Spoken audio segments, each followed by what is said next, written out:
अस्सलाम वालेकुम and good evening from the business desk of the correspondent.pk। सबसे पहले स्टॉक मार्केट की बात करेंगे। आज आफ्टर द वीकेंड मार्केट ने एक स्लो स्टार्ट लिया और उसकी रीज़न ये थी कि पॉलिटिकल एंड पे कुछ नॉइज़ है, एक अपॉइंटमेंट है चीफ ऑफ आर्मी स्टाफ की, तो मार्केट पार्टिसिपेंट्स उसका वेट कर रहे हैं। प्लस पीटीआई के चेयरमैन इमरान खान ने डेट अनाउंस की है कि 26 ऑफ नवंबर यानी कमिंग सैटरडे जो है वो लॉन्ग मार्च रावलपिंडी पहुंचेगा और उसके बाद वहाँ पे वो कोई अनाउंसमेंट करेंगे। तो ये सारी डेवलपमेंट्स जो हैं उनकी वजह से मार्केट में एक स्टेटस को और एक स्टैंड स्टिल पोजीशन है अभी, और पार्टिसिपेंट्स कोई भी नई पोजीशन लेने से अवॉइड कर रहे हैं। आज मार्केट ने एक बहुत नैरो रेंज में ट्रेड किया, वॉल्यूम्स भी कंपैरेटिवली कम थे। टोटल मार्केट की रेंज 188 पॉइंट्स की रही, हाई और लो के दरमियान में। एक टाइम पे मार्केट ने 123 पॉइंट्स पॉजिटिव का हाई बनाया और 65 पॉइंट्स तक नेगेटिव भी ट्रेड हुई, but at the end of the session ये 31 पॉइंट्स इजाफे के साथ 42,761 के लेवल पे क्लोज हुई।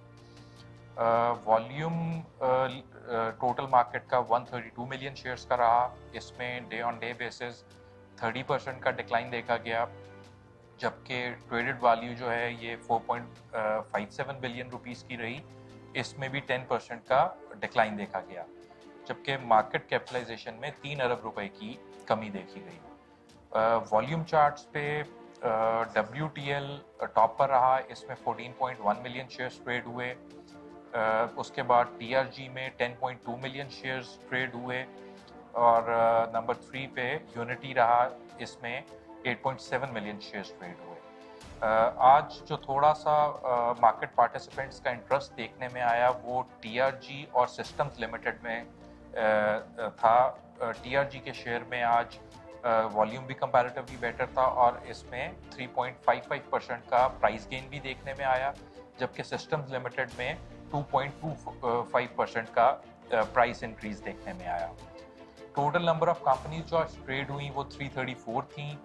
150 कंपनीज पॉजिटिव क्लोज हुई, 156 नेगेटिव रही, जबकि 28 कंपनीज अनचेंज रही।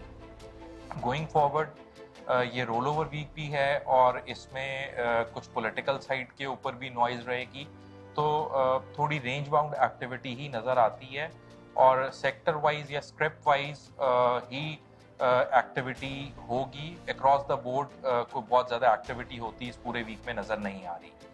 इंटरनेशनल मार्केट्स में US markets slightly positive close हुई 0.5% तक, जबकि एशियन मार्केट्स में कुछ मिक्स ट्रेंड देखा गया।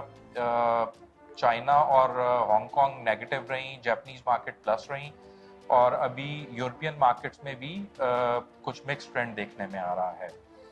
क्रूड ऑयल की बात करें तो ओवर द वीकेंड कुछ ऐसी चाइना से न्यूज़ आई कि वहाँ पे कोविड केसेस न्यू रजिस्टर हुए हैं, जिसकी वजह से कुछ शायद बिजनेसेस दोबारा क्लोज डाउन हो और ऑयल डिमांड कम हो जाए, तो ऑयल में एक शार्प डिक्लाइन देखने में आया था और एज वी स्पीक तो ये 79.50 से $80 पर बैरल की रेंज में ट्रेड होता नजर आ रहा है। पाक रुपी और US डॉलर की अगर बात करें तो आज वंस अगेन पाक रुपी ने वीकनेस शो की और इंटरबैंक में at the time of closing ये 49 पैसे कमी के साथ 223.66 रुपीस के ऊपर क्लोज हुआ। On the economic front, as per state bank data, जो नया पाकिस्तान सर्टिफिकेट है इसमें से फॉरेन इन्वेस्टर्स ने पिछले 6 महीने में $660 मिलियन जो हैं वो विड्रॉ करवा लिए हैं और ये $1.4 बिलियन तक जो अमाउंट चली गई थी नया पाकिस्तान सर्टिफिकेट में इन्वेस्टमेंट की, it has come down to $740 million.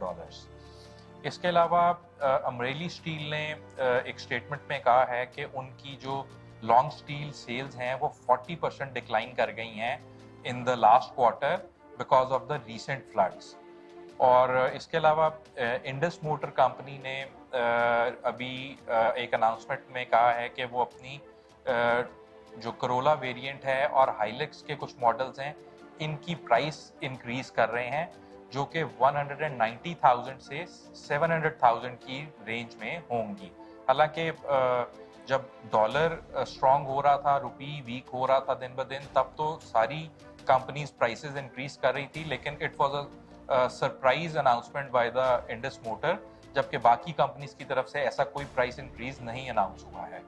So that's all for today, till tomorrow, Allah Hafiz.